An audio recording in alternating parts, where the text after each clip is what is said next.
பழைய சாப்பாட்டுக்கெலாம் எப்போவுமே ஒரே மாதிரி ஊறுகாலாம் வச்சு வச்சு சாப்பிட்டு போர் அடிச்சிருச்சுன்னா, அப்போ வந்து குயிக்காக இந்த மாதிரி ஒரு போர்த்தா ட்ரை பண்ணி பார்க்கலாம் வாங்க.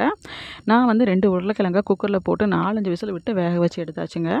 சட்டியில் கொஞ்சமாக தேங்காய் எண்ணெய் ஊற்றி 5, 6 வெள்ளை பூண்டு போட்டுட்டு நல்லா ப்ரௌன் கலர் ஆக வரைக்கும் நல்லா வேக வச்சு எடுத்துக்கலாம். உருளைக்கிழங்கு நல்லா மசிச்சுக்கலாம்.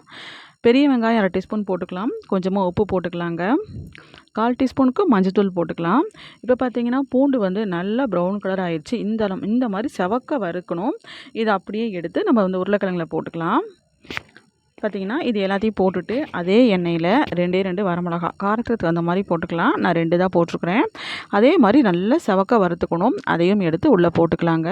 ஃபைனலாக கொஞ்சமாக கொத்தமல்லி இலை இது எல்லாத்தையுமே போட்டுட்டு நல்லா கை வச்சு நல்லா பிசைஞ்சிக்கலாம். பார்த்திங்கன்னா ரொம்பவே சூப்பராக இருக்குங்க. தயிர் சாப்பாட்டுக்கும் ரொம்ப சூப்பராக இருக்கும். வெறும் சாதத்துக்கு கூட பிசைஞ்சு சாப்பிட்டிங்கனாலும் ரொம்பவே அருமையாக இருக்கும். பார்த்திங்கன்னா கட்டியெல்லாம் எதுவுமே இல்லாமல் நல்லா பிசைஞ்சிக்கலாம். இந்த மாதிரி ஒரு தடவை நீங்கள் வச்சு சாப்பிட்டு பாருங்கள். இந்த சம்மரில் ஒரு நல்ல குளுன்னு இருக்கும். இப்போ பார்த்தீங்கன்னா நான் தண்ணி ஊற்றி வச்சுட்டேன் சாப்பாட்டில். அதே தண்ணியை ஊற்றிக்கலாம். ஏன்னா அந்த தண்ணியில் தான் நிறைய சத்துக்கள் இருக்குது. இப்போ பார்த்தீங்கன்னா நல்லா கொஞ்சம் உப்பு போட்டுக்கலாம். தயிர் வந்து வீட்டிலே பெரிய ஊற்றின தயிர் அதையும் போட்டுட்டு நல்லா பிசைஞ்சிக்கலாம். நல்லா வந்து கட்டி இல்லாமல் நல்லா பிசைஞ்சிட்டு காலையில் நேரம் ப்ரஷ் பண்ணோன்னே இதை குடிச்சோம்னாலே போதுங்க. சூப்பராக இருக்கும். இப்போ பார்த்திங்கன்னா நம்ம வந்து மிக்ஸ் பண்ணி வச்சுக்கிற போர்த்தா அதையும் உருளைக்கிழங்கு போர்த்தா அதையும் உள்ளே போட்டு கொஞ்சமாக பிச்சு சாப்பாட்டோட அப்படியே மோரோடு வச்சு சாப்பிட்டா அப்படி இருக்கும். ட்ரை பண்ணி பாருங்கள்.